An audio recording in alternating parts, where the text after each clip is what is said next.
اس نے مسکرا کر کہتے ہوئے حیا کو دیکھا جو جواباً دھیرے سے مسکرائی، جیسے وہ دونوں ہمیشہ سے ہی ایسی ہی آئیڈیل کپل کی طرح بات کرتے رہے ہوں، جیسے ان کے درمیان تو کبھی کوئی تلخ کلامی ہوئی نہ ہو۔ اور ولید لغاری کے چہرے کی مسکراہٹ تو یوں غائب ہوئی کہ وہ دوبارہ مسکرا ہی نہ سکا، اور بعد میں سارا وقت وہ محتاط انداز میں اپنے باپ کے ساتھ بیٹھا رہا۔ وہ اپنے سامنے اپنے شوہر اور باپ کے درمیان بیٹھی لڑکی پہ اب نظر ڈالنے کی بھی جرت نہیں کر رہا تھا۔ اور اس دوپہر جہان نے ان تینوں مہمانوں کی بہت اچھے طریقے سے تواضع کی تھی۔ ٹاپ کپی اور آیا صوفیہ یعنی میوزیم کی راہداریوں میں ان کو ساتھ لیے وہ ایک اچھے گائیڈ کے فرائض بھی انجام دے رہا تھا۔ اور آج استنبول میں حیا کا پہلا دن تھا جب وہ بہت اعتماد سے جہان کے پہلو میں چل رہی تھی۔ جہان تم ان دونوں کو ہوٹل ڈراپ کر کے ابا کو گھر لے جانا، میں خود ہی گھر آ جاؤں گی، ابھی مجھے یہاں کچھ کام ہے۔ واپسی کے وقت اس نے جہان سے دھیرے سے کہا تھا اور وہ شانے اچکا کر بنا اعتراض کے ساتھ چلا گیا۔ اور ان کے جانے کے بعد تو وہ نیلی مسجد کے گیٹ کے اندر چلی گئی۔ اسے یہاں کوئی کام نہیں تھا، لیکن اسے بس کچھ وقت کے لیے تنہائی چاہیے تھی۔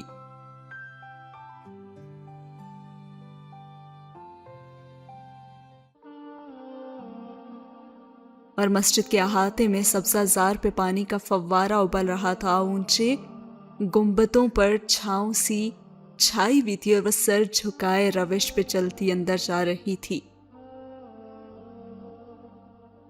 اندھیروں پہ اندھیرے اور اس کے اوپر لہر اور اس کے اوپر بادل۔ اس کے قدموں میں تھکاوٹ تھی اور اس شخص کی سی تھکاوٹ جس کا سر اب اسے اندھیروں میں دھکیل دیتا تھا۔ زندگی کے 22 برس ایک دھوکے میں گزار دینے کے بعد اس کو آج پہلی بار لگا تھا کہ وہ سب صرف ایک سراب تھا، چمکتی ریت جسے وہ آب حیات سمجھتی تھی۔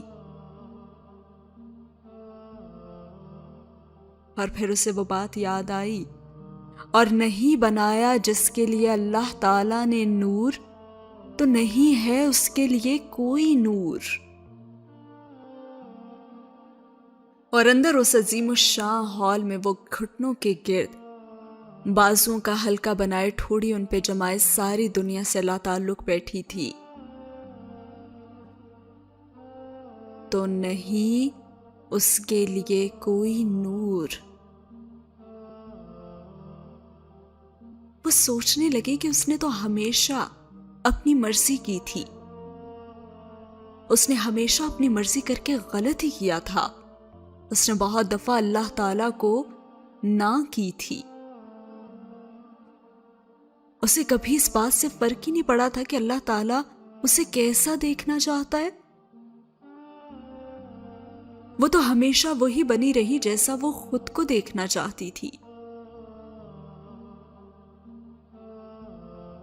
وہ سمجھتا ہے اسے پانی، یہاں تک کہ وہ اس کے قریب پہنچتا تو وہاں کچھ نہیں پاتا، اور وہ اس کے قریب اللہ تعالیٰ کو پاتا ہے۔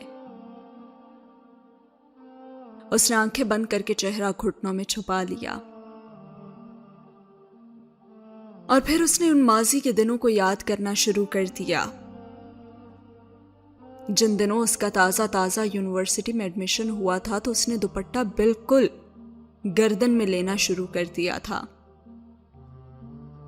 کتنا ڈانٹتے تھے تایا فرقان، اور ابا بھی شروع میں کچھ کہہ دیتے، لیکن جب وہ خاموشی سے ان کی بات سنی انسنی کر کے آگے نکل جاتی تو رفتہ رفتہ سب نے کہنا چھوڑ دیا۔ اور پھر اس سفر کی نوبت کہاں آ پہنچی؟ اس کی ویڈیو کو مجرے کا نام دیا گیا۔ ایک بدنام زمانہ آدمی اس کے پیچھے پڑا۔ سائمہ تائی اس کے بارے میں آگے پیچھے ہر جگہ تعذیبہ باتیں کہتی پھرتی، اور ایک اغوا کار شخص نے اس کے بازو پہ وہ نام داغ دیا تھا جو شرفا اپنے منہ سے نہیں نکالا کرتے تھے۔ اور پھر اس نے دھیرے سے سر اٹھایا۔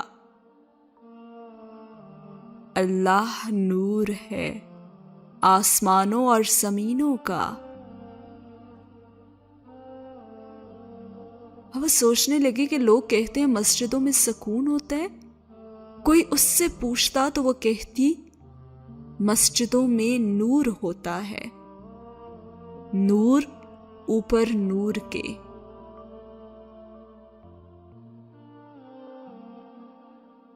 اس نے آہستگی سے گردن موڑی تو اس کے بائیں طرف ایک 13-14 سال کا ترک لڑکا بیٹھا تھا جس کے ایک بازو پہ پلستر چڑھا ہوا تھا، اور وہ گمسم سی نگاہوں سے اوپر مسجد کے منکش چھت کو دیکھ رہا تھا۔ اور اس نے پوچھا، نور کیا ہوتا ہے تم جانتے ہو؟ وہ اتنے ہولے سے بولی تھی کہ اپنی آواز بھی اسے سنائی نہیں دی تھی، اور وہ اسی چھت کو دیکھتے ہوئے کہنے لگا، نور وہ ہوتا ہے جو اندھیری سرنگ کے دوسرے سرے پہ نظر آتا ہے، گویا کسی پہاڑ سے گرتا پگھلے سونے کا چشمہ ہو۔ اور پھر حیا نے اس سے پوچھا، اور کیسے ملتا ہے یہ نور؟ جو اللہ تعالیٰ کی جتنی مانتا ہے اسے اتنا ہی نور ملتا ہے۔ کسی کا نور پہاڑ جتنا ہوتا ہے تو کسی کا درخت جتنا، کسی کا شعلے جتنا، اور کسی کا پاؤں کے انگوٹھے جتنا۔ لڑکے نے سر جھکا کر اپنے پاؤں کو دیکھا۔ انگوٹھے جتنا نور جو جلتا بجھتا اور بجھتا اور جلتا ہے، یہ ان لوگوں کو دیا جاتا ہے جو کچھ دن بہت دل لگا کر نیک عمل کرتے ہیں، اور پھر کچھ دن سب کچھ چھوڑ چھاڑ کر ڈپریشن میں گھر کر بیٹھ جاتے ہیں۔ اور پھر حیا اس سے پوچھنے لگی، اور انسان کیا کرے کہ اسے آسمانوں اور زمین جتنا نور مل جائے؟ اور اس بچے نے کیا خوب جواب دیا، وہ اللہ کو نہ کہنا چھوڑ دے، اسے اتنا نور ملے گا کہ اس کی ساری دنیا روشن ہو جائے گی۔ اور وہ پھر سے گردن اٹھائے مسجد کی اونچی چھت کو دیکھنے لگا تھا۔ اسے محسوس ہوا کہ اس کا چہرہ آنسوؤں سے بھیگ رہا تھا، اور وہ دھیرے سے اٹھی اور باہر کی طرف چل دی۔ جیسے وہ جانے لگی تو پیچھے سے آواز آئی۔ اس بچے نے اس سے کہا، سنو۔ وہ پیچھے سے بولا تو حیا لمحے بھر کو رکی۔ دل کو مارے بغیر نور نہیں ملا کرتا۔ اور وہ پلٹے بغیر آگے بڑھ گئی۔ دل تو مارنا پڑتا ہے، مگر ضروری تو نہیں کہ ٹھوکر بھی کھائی جائے۔ انسان ٹھوکر کھائے بغیر، زخم لیے بغیر، خود کو جلائے بغیر بات کیوں نہیں مانتا؟ پہلی ہی دفعہ میں ہاں کیوں نہیں کہتا؟ نیلی مسجد کے کبوتروں کی طرح اوپر اڑنا کیوں چاہتا ہے، اور پہلے حکم پہ سر کیوں نہیں جھکاتا؟ ہم سب کو آخر منہ کے بل گرنے کا انتظار کیوں ہوتا ہے؟ اور گرنے کے بعد ہی تو بات ہمیں سمجھ میں کیوں آتی ہے؟ یہ سارے وہ سوال تھے جو اس مسجد سے باہر نکلتے ہوئے اس کے ذہن میں آ رہے تھے، اور اس نے ہتھیلی کی پشت سے دھیرے سے آنکھیں رگڑیں اور پھر باہر کو نکل گئی۔ ایک فیصلہ تھا جو اس نے نیلی مسجد کے گنبدوں کو گواہ بنا کر اب کر لیا تھا، اور اب حیا سلیمان کو اس فیصلے کو نبھانا تھا۔ اب وہ فیصلہ کیا کر لیا ہے اس نے، یہ تو ہم جانیں گے آنے والے سینز میں، کیونکہ یہ سین یہاں پہ ہو چکا ہے ختم۔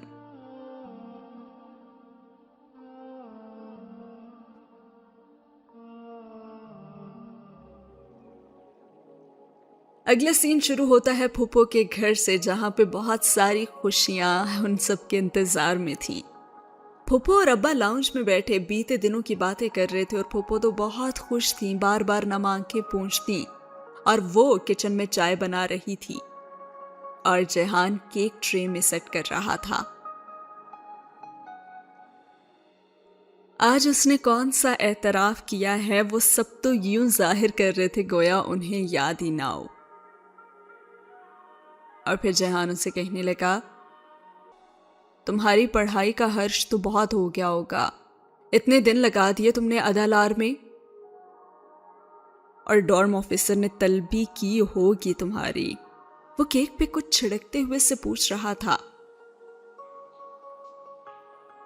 نہیں، ڈارم میں حاضری مارکنگ کا کوئی نظام ہی نہیں ہے۔ ہاں، کلاسز کا حرج تو ہوا ہے، 5 دن تو سپرنگ بریک میں شامل ہو گئے تھے، اور اوپر کے 6 دن کی غیر حاضری لگی بھی ہے۔ اب مزید صرف ایک چھٹی کی گنجائش ہے میرے پاس۔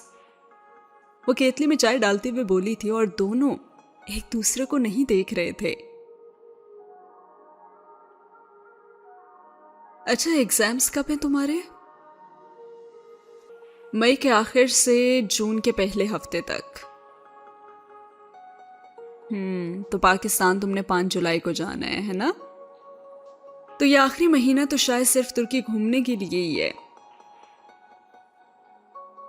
اور حیا جواباً کہنے لگی کہ ہاں، لیکن ایکسچینج اسٹوڈنٹس کی کوشش ہوتی ہے کہ قریبی ممالک بھی دیکھ لیں۔ اب کوئی قطر جا رہا ہے تو کوئی پیرس۔ وہ ٹرے اٹھا کر جانے کے لیے مڑی۔ ہم لندن چلیں؟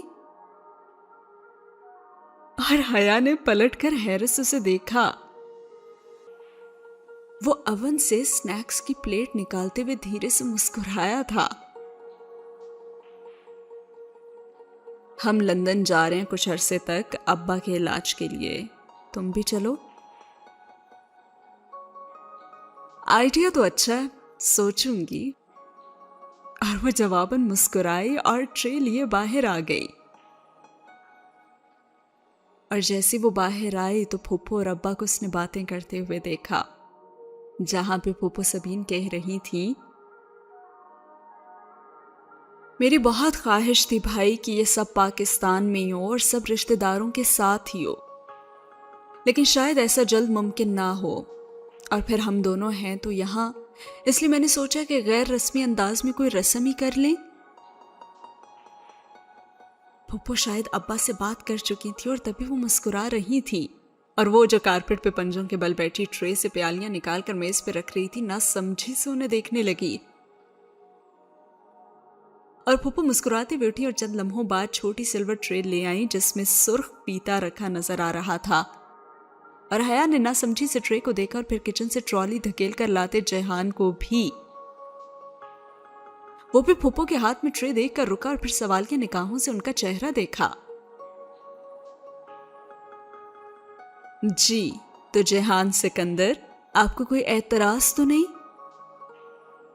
پھوپھو نے بظاہر مسکراتے آنکھوں ہی آنکھوں میں اسے متنبہ کیا۔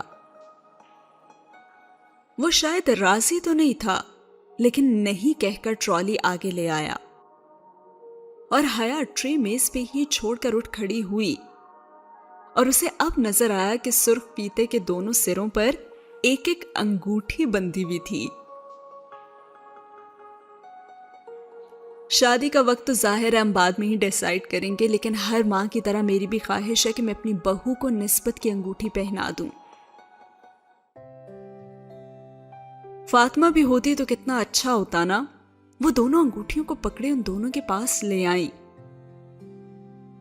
اور ان کے ہاتھ بڑھانے پہ تو حیا نے کسی خواب کی سی کیفیت میں اپنا ہاتھ آگے کیا اور انہوں نے مسکراتے ہوئے اس میں انگوٹھی ڈال دی۔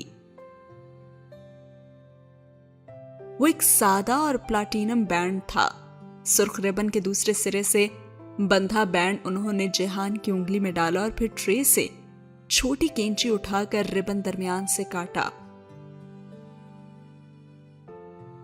اور دونوں کی انگوٹھیوں سے بندھا ربن ان کی انگلیوں کے ساتھ جھولتا رہ گیا۔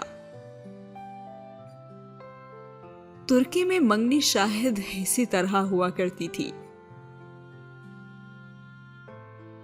اور حیا نے سن ہوتے ہوئے دماغ کے ساتھ سر اٹھایا تو جیہان پھپھو کو دیکھتے ہوئے مسکرا رہا تھا اور وہ اس کی پیشانی چوم کر اسے دعا دے رہی تھی اور ابا بھی اٹھ کر اس کو گلے سے لگائے دعا دے رہے تھے۔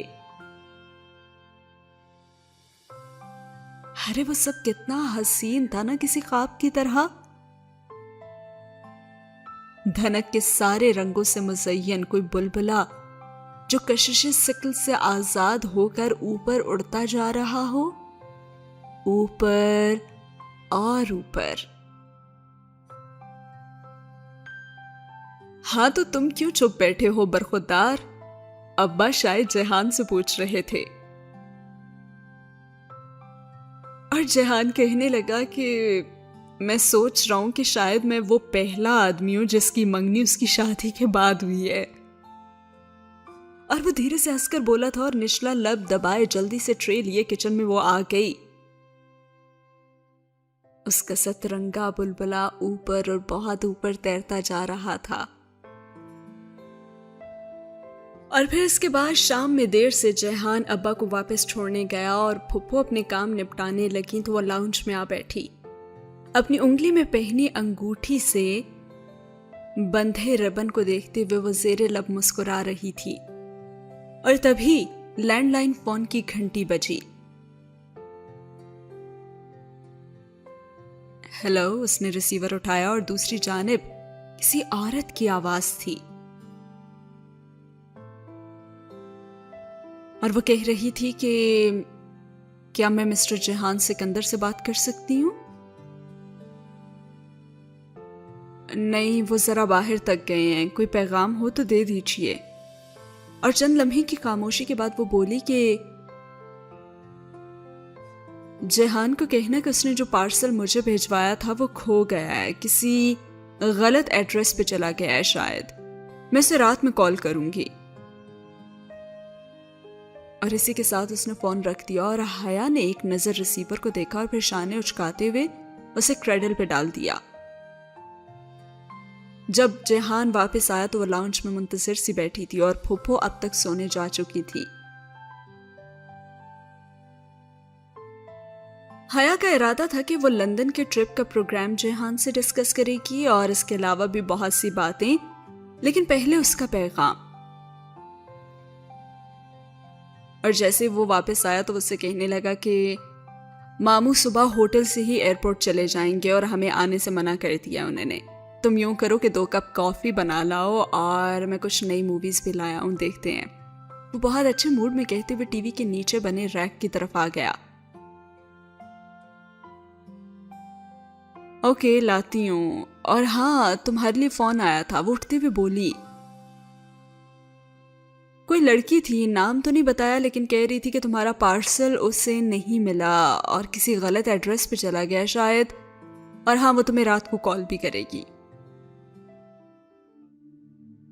اور وہ تیزی سے مڑتے ہوئے اٹھا تھا۔ میرا پارسل اسے نہیں ملا؟ اور کیا کہا ہے اس نے؟ وہ بے یقینی سے اسے دیکھ رہا تھا۔ کچھ نہیں۔ اچھا، کافی لاؤں؟ نہیں، رہنے دو، وہ قدر مضطرب انداز میں کہتے ہوئے صوفے کی طرف آیا اور فون اٹھا کر CLI چیک کرنے لگا۔ اس کی انگلی میں انگوٹھی اب بھی تھی لیکن ربن نہیں تھا۔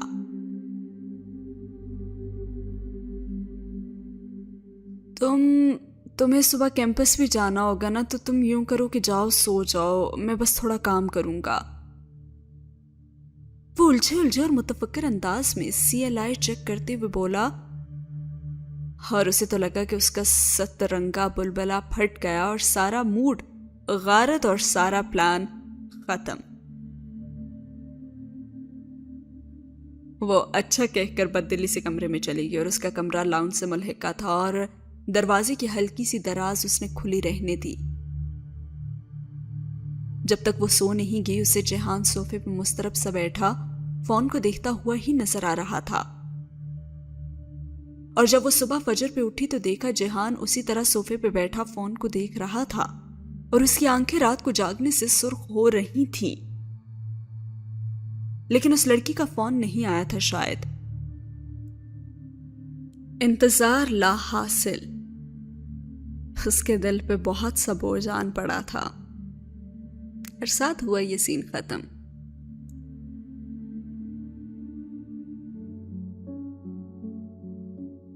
اگلا سین سٹارٹ ہوتا ہے اس کی یونیورسٹی سے، اور کلاس میں وہ سر سے دوپٹہ اتار کر گئی تھی اور بالکل پیچھے بیٹھی تھی، اور باہر نکلتے اس نے دوپٹہ پھر ٹھیک سے سر پہ لے لیا تھا، اور کامن روم میں واپس آئی تو اسے موت سے مل گیا۔ حیا کی حال ہے؟ حسین اور موت سے اس کے لیے ہی کھڑے ہوئے تھے، اور ڈی جے کی سکھائی گئی اردو ہی وہ بول رہے تھے، اور وہ اداس مسکراہٹ کے ساتھ ان کے پاس آئی۔ میں ٹھیک ٹھاک ہوں اور آپ کی خیریت ٹھیک چاہتی ہوں۔ مجھے تمہیں کچھ دکھانا تھا۔ آخری فقرہ اس نے انگریزی میں ادا کیا۔ پزل باکس وہ کھلا؟ نہیں، مگر اس پہ لکھی پہیلی مل گئی ہے، ٹھہرو میں لے کر آتی ہوں۔ وہ الٹے ہی قدموں واپس پلٹی اور کمرے میں آ کر اس نے بیگ کھولا، کپڑے، جوتے، سویٹرز، پرس، ہر چیز الٹ پلٹ کی، لیکن پزل باکس وہاں نہیں تھا۔ ارے کدھر گیا؟ یہی تو تھا، آخری دفعہ رکھا تھا نا اس نے۔ وہ سوچنے لگی، ہاں اسٹڈی میں، جب وہ جہان کے آنے کا انتظار کر رہی تھی۔ اوہ خدا نہ کرے کہ وہ پاشا کے ہاتھ لگے۔ اس نے جلدی سے موبائل اٹھایا اور اس کی ٹوٹی سکرین کو دیکھتے ہوئے عائشہ کا نمبر وہ ملانے لگی، اور یہاں ہوا یہ سین ختم۔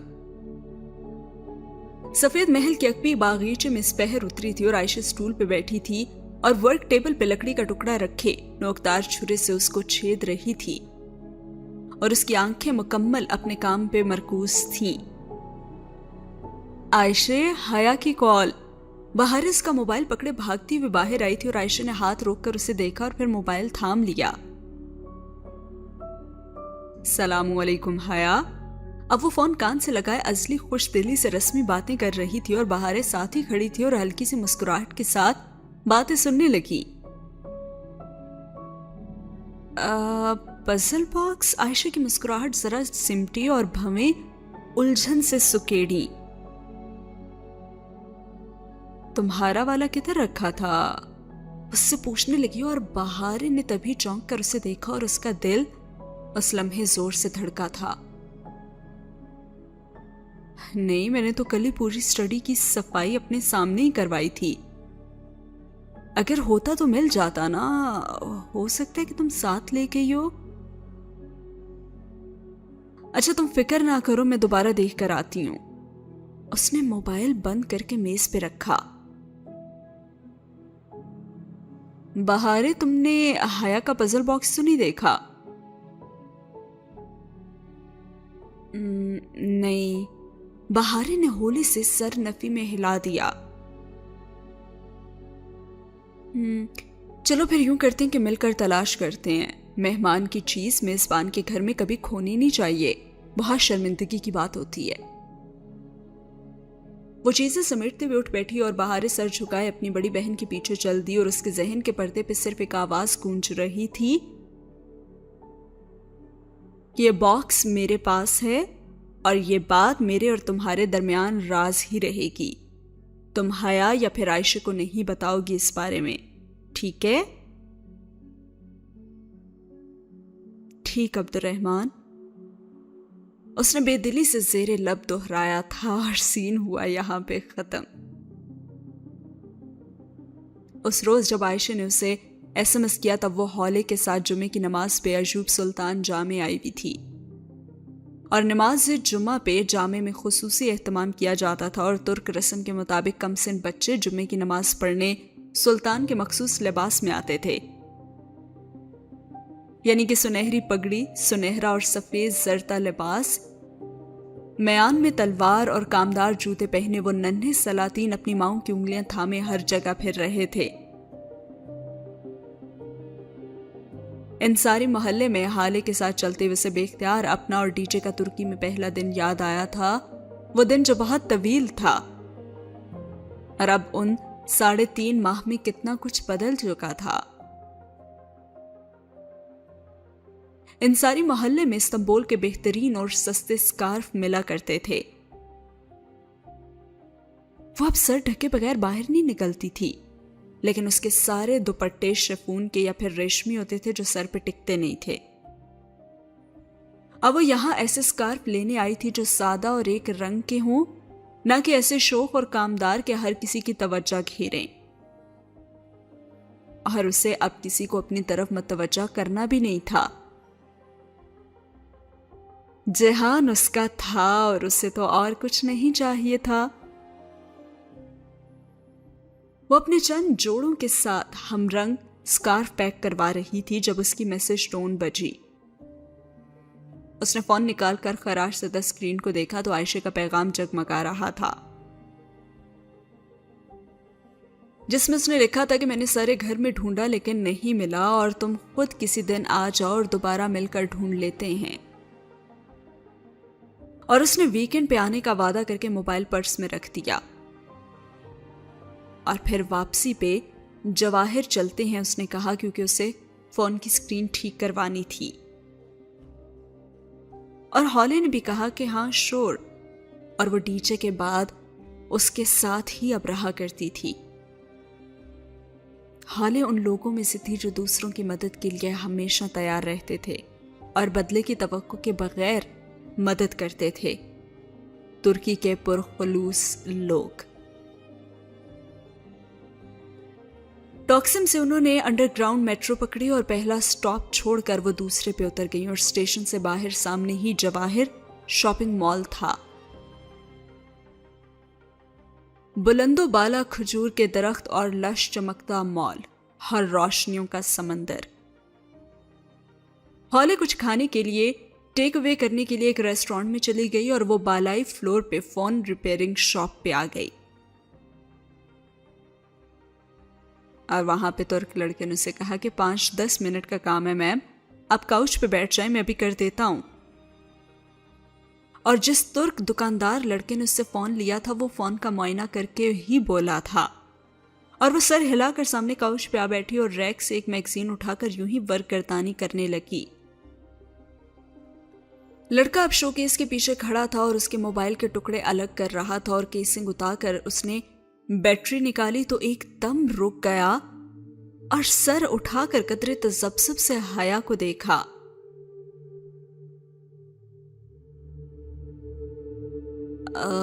میڈم، اس نے ذرا الجھن سے اسے پکارا، اور حیا نے میگزین سے سر اٹھا کر اسے دیکھا اور پوچھا کہ کیا ہوا ہے؟ یہ لگا رہنے دوں؟ کیا وہ رسالہ رکھ کر اس کے قریب چلی آئی۔ آپ کے فون میں جی پی ایس ٹریسر ہے، اسے لگا رہنے دوں؟ ٹریسر؟ میرے فون میں ٹریسر ہے؟ وہ تو سانس لینا ہی بھول گئی تھی۔ آپ کو نہیں معلوم تھا؟ اور جس نے یہ ٹریسر ڈالا ہے وہ تو ہمہ وقت آپ کی لوکیشن ہی ٹریس کر رہا ہوگا۔ اور وہ بنا پلک جھپکے اپنے موبائل کے اندر لگے ناخن برابر باریک ٹریسر کو دیکھے گئی، اور وہ سوچنے لگی کہ پاشا کو اس کی لوکیشن کا کیسے پتا چل جاتا تھا۔ یقیناً اس کے پچھلے فونز میں بھی ٹریسرز ہوں گے تبھی۔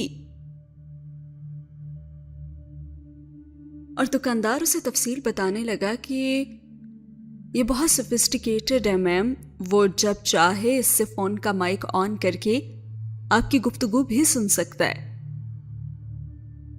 اب اس کا کیا کروں؟ وہ چند لمحے تو اسے دیکھی گئی اور اس کا ذہن تیزی سے کام کر رہا تھا، اور وہ فوراً اسے کہنے لگی اسے لگا رہنے دو۔ اور لڑکا حیران ہوا، ریلی؟ ایک ٹریسر نکالوں گی نا تو وہ 10 اور ڈال دے گا، اس لیے بہتر ہے کہ میں اس کو اسی ٹریسر سے دھوکہ دیتی رہوں۔ میں ہر جگہ اسے ساتھ اب نہیں لے کر جاؤں گی، خصوصاً اس جگہ نہیں جہاں میں نہیں چاہتی کہ اس کو پتہ چلے۔